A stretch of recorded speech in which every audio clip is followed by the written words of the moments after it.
Mainstream Mental Health Radio with Dr. John Huber. What do you think you are, crazy or something? Well, you're not. We're on a mission from God. News, issues revolving around mental health. Dr. John Huber, a mental health professional for over 20 years, the chairman for Mainstream Mental Health, a clinical forensic psychologist, and a psychology professor at Texas State University. Breaking the silence of mental health, one day at a time, discussing the human condition, providing a sounding board for mental health issues, and making mental health mainstream. You got a gift, my friend. Now it's time for Mainstream Mental Health Radio. Let the healing begin. With Dr. John Huber. Good afternoon. Welcome to Mainstream Mental Health Radio Show. I'm your host, Dr. John Huber. Thanks very much for listening. We really do appreciate it. We have another amazing show for you today. Going to talk a little bit about grief and death and dying, and I want you to come check out our website at mainstreammentalhealth.org. Let your friends know about our show. You can also download or listen to our podcast on iTunes, Blog Talk Radio, Mainstream Mental Health, or you can Google us at Mainstream Mental Health Radio, and we're all over the place. So today we're going to do things a little different. We are making the show a little bit longer, and I wanted to talk a little bit about just some things that have been on my mind. Just recently I lost my last grandparent, and had the privilege of being at her services, and she struck me particularly as being one of those people who always found happiness, something to smile about, no matter how bad things were.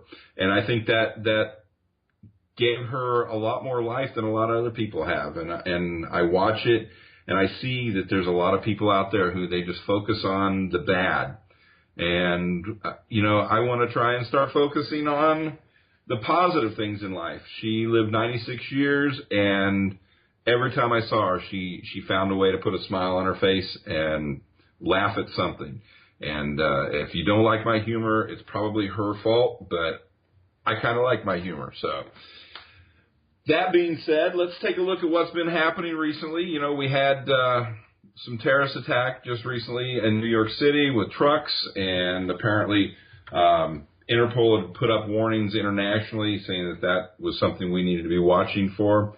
So hopefully we'll get that under control. Anyway, new study out, posted in the New York Post. It says human loves dogs more than other people. And that's actually two different studies that did this. And the interesting thing is, I have several friends of mine that agree 100%. They'd much rather be around dogs than people. And why is that? I think a lot of it has to do with the fact that dogs are unconditional. They love you no matter what. They may not have enough food to eat. They're still going to come and love on you and hug you. Whereas, your significant other, if you can't provide enough food for them to eat, you're going to not necessarily get as much unconditional love as you would get from your animal. So dogs are amazing. They also seem to know when you're really sick, and you'll see them curling up next to their owners. I know that several hospitals around have kind of a unspoken thing. If you have a dog and you're not doing very well, they tend to let the dog come and visit. Of course, they put some stipulations there. We need to make sure the dog doesn't make messes for the cleaning crew and things like that, and they don't need to be barking. So we don't disturb other patients. And I know the hospitals I'm at, we allow our patients to go outside. We have a little courtyard area, and their families can bring their dogs. And it is amazing how it brings our patients back to life. So I think dogs are amazing. I think there's a lot of things going on in that interaction. Again, it has to do with that unconditional love, and it's so hard, when a dog is crawling up all over you and licking on you and everything else. It's hard not to be happy, and at least with your dog. So if you're having a hard time, I suggest dogs. They're great for seizure disorders. You can get them trained to do amazing things, and they're just very beneficial. They help longevity. They lower blood pressure. Lots of good studies out there supporting ownership of a dog. All right, a new poll also reveals that 58% of Americans are afraid of sharing political views. And it says 71% actually say political correctness has silenced discussions society needs to actually have. And I've done several interviews on this topic, and one of the feelings we get is maybe some of this millennial-type entitlement has come from people not having some of these discussions that need to be had because of fear of that whole political correctness movement. And what is behind that? Well, you know, if somebody gets upset with you emotionally and respond to you emotionally, they tend to ignore numbers and statistics and start accusing you of sometimes heinous things like being a bigot. Well, you may or may not be a bigot, but if you're not, it's impossible to prove a negative. So how can we prove that? You can't. So it escalates emotionally, and you've lost both parties. And there's no question that a lot of times the best way to deal with that is to just not go there. And I think that that is a big contributor to this silenced discussions that are ailing Americans. Now, some of you, actually, if you've been listening to the show for very long at all, you know I started my career as a school psychologist, and some of the best teachers I've ever known were oftentimes some of the most stressed out teachers. And a new survey out in USA Today says that teachers' mental health actually declines amid their normal job stress.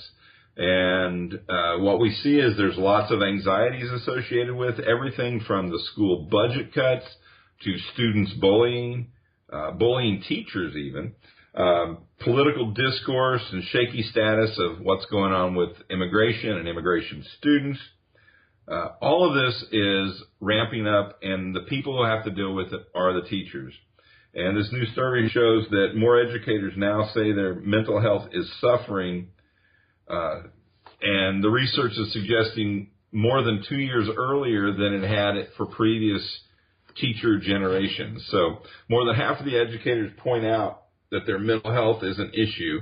58%, in fact, said their mental health was not good for 7 or more of the previous 30 days. A very similar survey in 2015 said it was only 34%. These findings were released Monday by the American Federation of Teachers and the Badass Teachers Association. I never knew about that one. I'm going to have to go find out. Maybe I can still be a member of that. That would be cool. That's a national grassroots organization focused on social justice. Now, Randy Weingarten, president of Teachers Federation, said that over the past few years, teachers have actually swapped one kind of stress, an intense national focus on standardized skills tests, for another. Now, I remember back when they started introducing these skills tests, and everybody was like, teachers' jobs are not dependent upon these skills tests. And I think the reaction I'm getting and talking from my friends who are still teachers is that they're feeling like that those tests actually are impacting on their job and how if they get to keep their job and things like that. So in 2015, after President Obama signed the Every Student Succeeds Act, Weingarten said that many observers believe that educators' stress would actually ease, and in fact, the numbers did just the opposite. All right, I want to remind you, you're listening to Mainstream Mental Health Radio Show. I'm your host, Dr. John Huber. So why are more U.S. teens suffering from severe anxiety than ever before? And if your child is suffering from this severe anxiety, how can parents help? You know, I get these kind of questions very often, and it's a struggle sometimes to come up with good answers, because sometimes the parents are causing a lot of the anxiety themselves. Well, there's this new study out that shows that nearly 1/3 of American adolescents and adults are affected by anxiety, and this comes from the National Institute of Mental Health. It's the most common mental disorder in our country. When it comes to teens, though, having severe anxiety is becoming more crippling for them each year. In fact, over the last decade, anxiety has surpassed depression as the most common reason college students seek counseling service. And this comes from the New York Times. The data then comes from the American College of Health Association 2016 survey of students about previous years. And what we see is 62% of undergraduate students in the survey reported overwhelming anxiety, and that is a significant increase from previous years of 50% in 2011. So we've taken a huge jump over the 6 years, or 5 years actually, because the study was completed in 2016. This other survey that was done by the Higher Education Research Institute at the University of California in Los Angeles asked incoming college freshmen whether they felt overwhelmed by all I had to do, quote unquote, during the previous year. And in 1985, when the Institute began asking the question, 18% said they felt overwhelmed. By 2010, it was up to 29%. And now that number has jumped up in 2016 to 41% are saying that they felt overwhelmed by all they had to do the year before they got into college. So I think that's a lot of information that we can make a lot of assumptions about. I think more research needs to be done in that data because it could be lots of different things that's causing this kind of anxiety and making them feel overwhelmed. So I really am waiting to see follow-up information on that because I think there's a lot of questions that we can get out of that. I'd like to remind everybody, again, you're listening to Mainstream Mental Health Radio. I'm your host, Dr. John Huber. And today we have a special guest here. And one of the questions that we often get around here, especially with my interviews, is America a nation of grievers?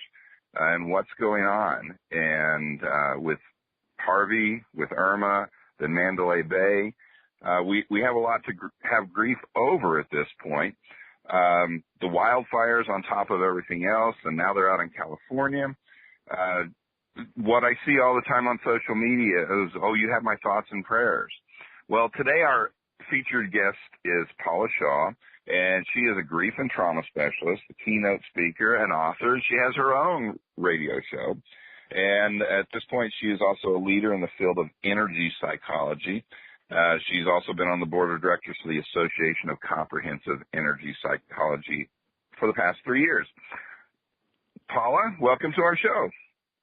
Thank you. It's so delightful to be here, Dr. Huber. I'm really glad to be here this morning. We have a lot to talk about, I think. Oh, a lot. Yes, definitely. So can we kind of start off a little bit, just kind of getting everybody up to speed on what is energy psychology? Sure, I'd love to talk about that. Energy psychology is a branch of the field that goes beyond talk therapy. We do talk because obviously that part's really important, and we also believe it's important for people to express their feelings. But then we use a variety of different modalities to intervene on the energy system. And so that would include the energy centers or chakras, the meridians, which are the same flows of energy that are used in acupuncture. And then, of course, there's the biofield and the subconscious mind. So we work with all of those with the tools of energy psychology. One of the tools that many people are aware of is called EFT, Emotional Freedom Technique. And that one, it's the most widely practiced method in the world, actually, in this field. And it involves tapping meridian points, those same points that they would use in acupuncture. And it's having astounding efficacy all over the world. A lot of research has been done with EFT. I am also the liaison from the board of directors of the Association of Comprehensive Energy Psychology to the research committee. So I get to see all the research going on first, and it's very exciting. Even in Australia, studies are being done on dental anxiety and working with all kinds of things, just using meridian tapping. Wow. Now, it sounds a lot like, of course, you talk about the meridians and everything, so that immediately makes me think of Eastern medicine and techniques. And I've been studying martial arts for several years. I'm a second-degree black belt. Along the way, one day, I tore my right hamstring, and I literally couldn't get up off the ground. And my grandmaster, who is from Asia and has studied acupressure and acupuncture. He's actually a doctor of acupuncture from a major school there in China. And, he's like, I can fix you. It's going to hurt though. And so he started hitting these pressure points and for 5 or 6 minutes. And, it didn't heal it like, I didn't have any problems, but I was able to actually stand up and walk. And I work at a couple of hospitals. So Monday morning, I walk in and I have one of the doctors examine me, and he's like, "How are you walking? Did you do this like months ago?" And I'm like, "What do you mean?" He goes, "You shouldn't be able to walk like this." And 3 months later, I was back almost to 90-95%. I wouldn't say 100%, but they were all telling me, "Oh, we have to go in there and do this procedure, and you have to wear a brace for 3 months." And so, where I might have been a little skeptical on whether it's useful or not in the past, I have personal experience that tells me that it is a valid form of treatment. My wife is a Reiki master, and she does some of that type of vibrational. I don't understand all of it, but she can tell me all about it. And she's actually done an interview on my show here. If you're interested in it, you can go back and listen. I'd love to hear it. I'm a Reiki master also. Awesome. And, and that's helped me at different times. So it's amazing to see this, and I've heard about it. I've never really had anybody explain it to me and how it's being used in mental health. Well, we are actually electrical beings. We're more energy than we really are solid matter. We look solid, but we really are energy beings. And so methods like Reiki, like what your wife works with, and what your teacher did with you, are actually just working with the flows of energy. And when the energy is flowing correctly, doing what it was designed to do, the body heals itself. And I know I had a friend, too, who had a bad knee and was scheduled for surgery. He was a Canadian. And just before the surgery, he got bumped, as what happens sometimes up there.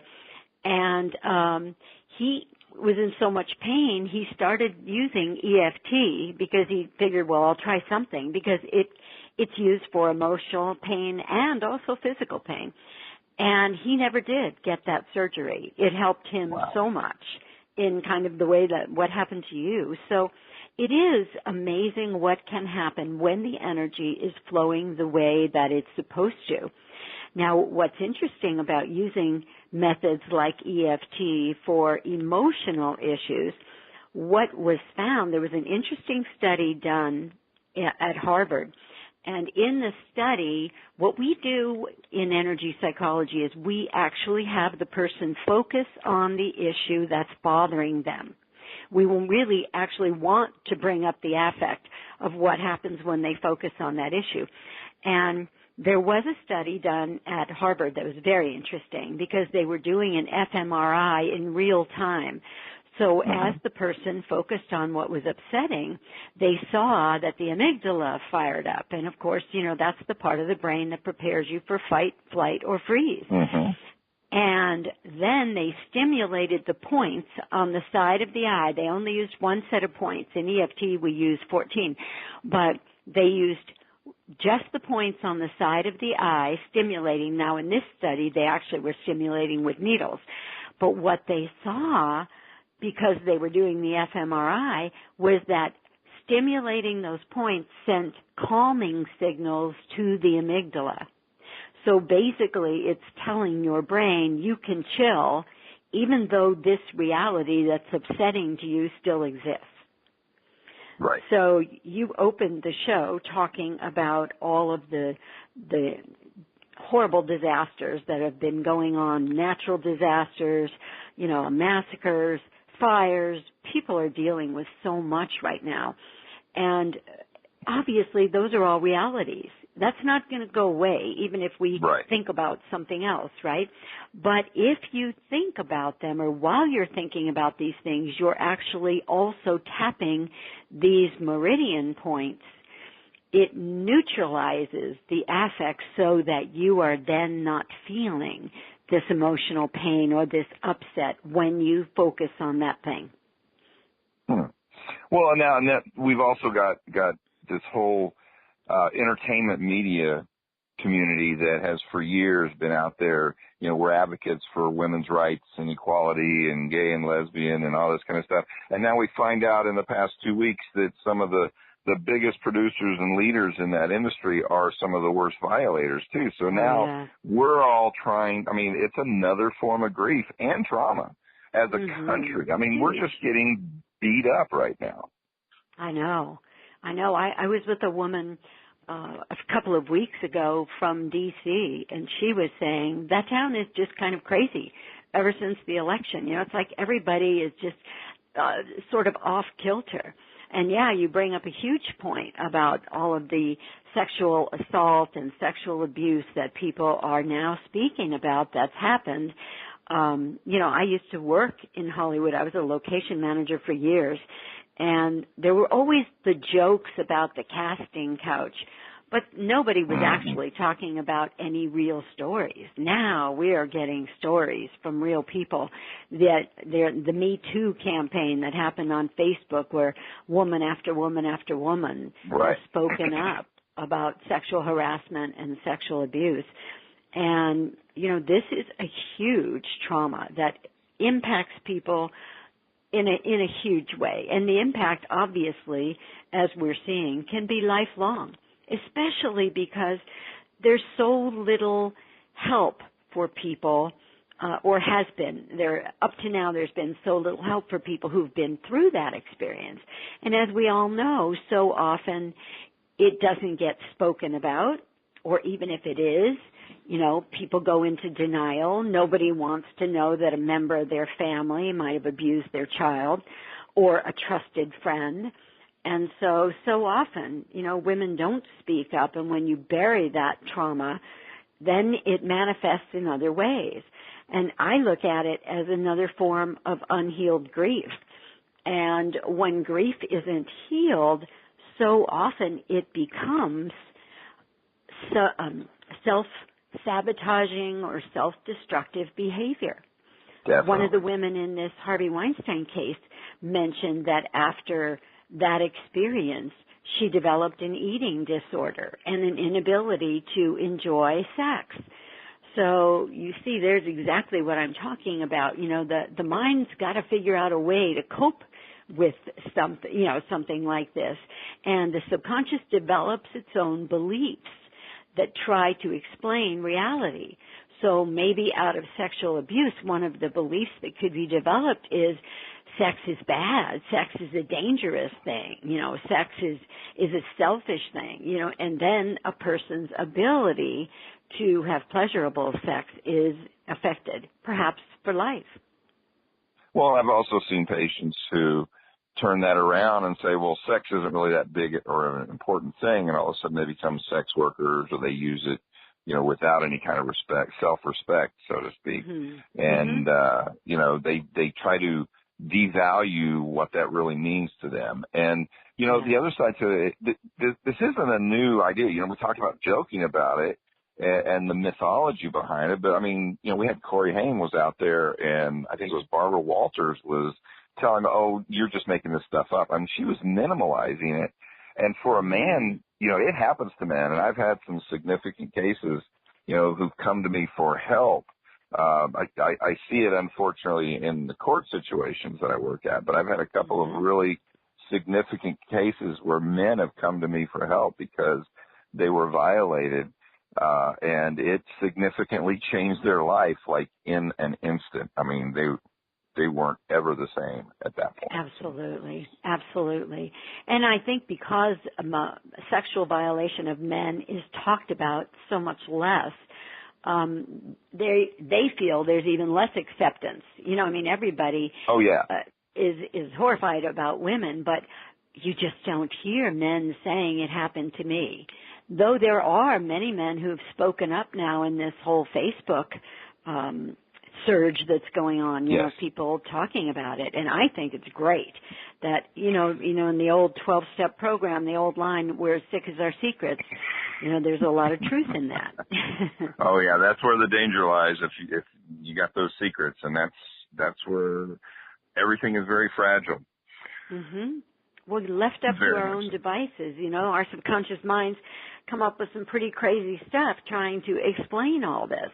And so when you're keeping secrets, then you don't have the value of talking to someone like you that may then, you know, add a new perspective or create the potential of healing this whole thing. Well, exactly. And then we have this other nasty side of it where, like, you know, just came out yesterday that, you know, some FBI informant come out and said that this dossier that was made up about our current president and, you know, the allegations that were included in there with strippers at a hotel in Russia and all this, you know, that makes it that much more difficult when you have people faking this kind of stuff. And I unfortunately been involved in some court cases where that's actually what happened is, you know, the person who said they were the victim were actually the perpetrator and they were destroying another person that way. And the facts in that case came out. Yeah. So hard for the legitimate cases, and there's so many of them out there that just we never hear anything about at all, period. Mm-hmm. And it's very important that we pay attention to every accusation, but we have to do it smart because we want people to come out and talk about it. We don't want to focus on all these people who are making these allegations and just trying to destroy or hurt people through those allegations, because that is, I mean, they're just creating a whole nother crime, I think. I agree. That's as heinous as the actual act of sexual abuse. I believe so. Know? Yeah. Mm-hmm. Yeah. Wow. Man, there's just so much stuff in this arena to go into that is, you know, it's like mental health in general. People are afraid to talk about it because of the stigma. And, you know, what do we do in the courtrooms? We try to turn around and say, oh, you asked for this, or you weren't clear in your, you know, I mean, terrible. And it's awful. And, you know, we look at mental health today and, you know, we're making great strides in just about every area of health. But when it comes to mental health, we're not making that biggest strides. And I think a lot of it has to do with we can't talk about it. So we're not finding out the prodromal or the beginning stages where we might actually be able to slow down or maybe even stop some of these major mental health issues from happening if we knew what we're really looking at, but the research isn't there. Yeah. And it's scary. And that's a huge problem because I think when we don't have the facts or something as confusing as sex, because, you know, one of the things that keeps people silent is they often feel a level of guilt because the body was designed for pleasure. And so, you know, unless someone is attacking you in a really horrible way, that your body might actually respond. And it's probably not going to be a great sexual experience, but you may actually feel some sensations of pleasure. Certainly people who've been abused as children often speak about that. And then that's confusing for them, and then they feel guilty like they did something wrong. And oftentimes that impacts your ability to experience sex in a pleasurable way for the rest of your life if you don't get help. Exactly. It's like, wait, you know, all of a sudden you're this victim, but you enjoyed some of it? What? That's such a conundrum. And it's confusing, so confusing. But, and again, because we don't talk about it, we don't know that these are normal feelings, we sit back and we dwell on it, we ruminate on it, and it takes control of our lives. Exactly. And I read case after case after case in this Harvey Weinstein investigation where the women didn't speak up because even if they protested, even if they tried to stop him, eventually they gave up and then they felt like they were duplicitous in it happening, you know. And so now they're embarrassed, they're shamed, they're feeling guilty, and of course, as you mentioned, we have a society that often has this perspective, well, maybe you caused it. Maybe you were wearing something sexy, or, you led him on or said the wrong things. And, I think you and I agree. Women should be safe no matter what they're wearing or what they're saying. They should not have to engage in sexual activity unless they give their consent. Amen. Well, yes. We're now up against the clock. We're running out of time. I would like to give you an opportunity to tell our listeners where they can find out more about you and where they can get more information on EFT. Sure. They can go to my website, paulashaw.com. If they'd like to learn more about my radio show, Transition Radio, that website is transitionradioshow.com. And my email address is paula@transitionradioshow.com or pshawlight@gmail.com. Well, excellent. Thank you very much, and I appreciate you coming on our show today. Well, that concludes our show, and I'd like to remind everybody we'll be back next week. In the meantime, I'd like to thank Paula Shaw, just an amazing guest. I'd like to have her on again in the future. There's just so much we didn't cover today. And I'd love to do that, Dr. John. Well, thank you. Thank you very much. And you can find out more about us at mainstreammentalhealth.org. And I'd like to remind everybody that life is what happens while you're making plans, so buckle up. Thanks for listening to Mainstream Mental Health Radio with your host, Dr. John Huber. Check us out on social media, Google+, Mainstream Mental Health, Instagram @Mainstream Mental Health, Twitter @Mainstream MENTL, and search for Mainstream Mental Health on Facebook. Please tune in every week to Mainstream Mental Health Radio with your host, Dr. John Huber.